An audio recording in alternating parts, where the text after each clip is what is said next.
You have to find something to like in the language you're learning. Hi there, Steve Kaufman here. Once again, talking about language learning, and I want to talk about what I would call indirect motivation. Remember, if you enjoy these videos, please subscribe, click on the bell for notification. And if you follow me on a podcast service, please leave a review. We do appreciate it. So, we know that we need to be motivated. I say this all the time. I hope my videos are motivating.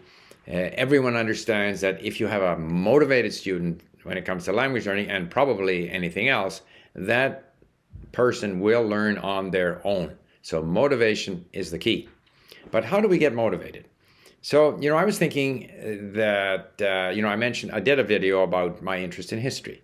So I end up motivating myself to learn a language because I am motivated to learn history.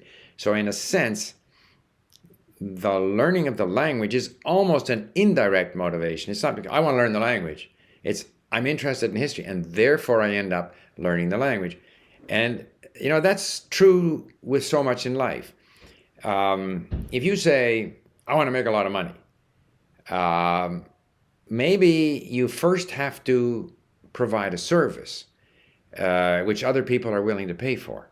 Or maybe you have to be so skilled at what you do that you can generate a revenue stream. Or you have to be so knowledgeable. In other words, you have to be good at what you do so that the direct motivation, even though what you want to do out there is make money, you have to first build up your knowledge base, your skill base, and you have to have an attitude that says, I'm going to deliver, value.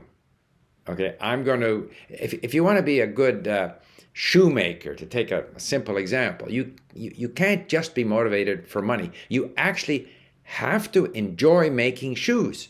You have to, the same, if you're in a job and your goal is to do well in the job and to be promoted, or you're providing some service and you want to do well with you have a company of your own or you're working for someone else, you have to do that job well. That's the direct objective that you have to achieve. You have to do that well in order to achieve the sort of indirect,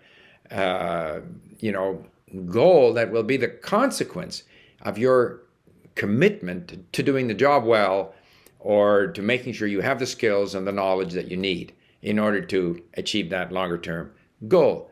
Even in personal relationships, you can't just go up to someone and say, I want to be your friend or I want to be your lover. You first have to invest some time and effort into getting to know that person, giving that person a chance to get to know you.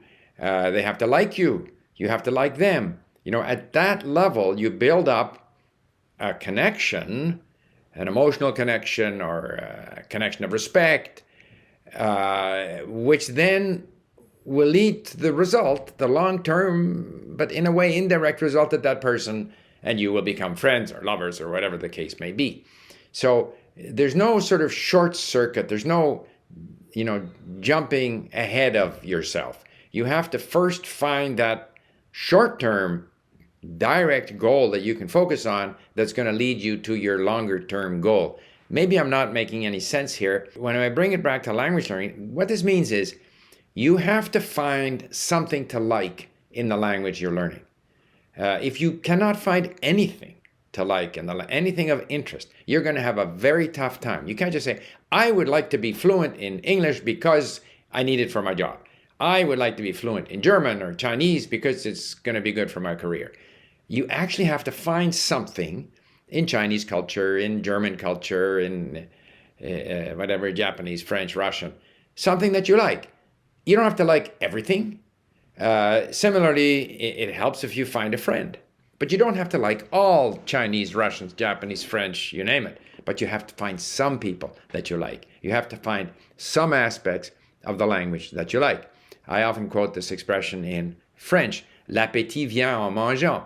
In other words, our appetite develops as we are eating. But that assumes that you're eating something that you like. So, you have to find that something. And that takes a bit of looking around. It takes a bit of patience. And unfortunately, it's often difficult.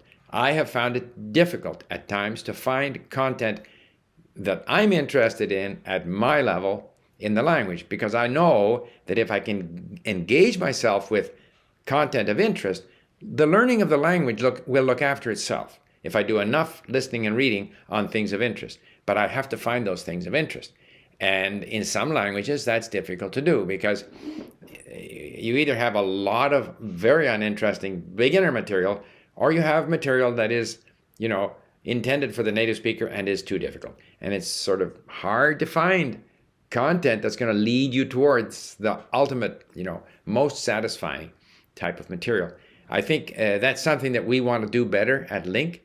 We're trying to bring in a greater variety of material from different sources, including YouTube, where people just have to click to get it. They don't have to search for it, so that they can kind of just fall into things of interest to them and make that commitment to learning about those things of interest, that commitment to enjoying whatever it is that they're interested in, and then recognizing that by doing that, the longer term goal of becoming fluent in the language will take care of itself. So, it's perhaps a bit of a confusing rant here, but it's something that I have felt all along in my life, whether in my professional life, when I've often felt if you do your job well, you can't just say, I want to succeed, I want to make money. No, you actually have to invest in providing a service.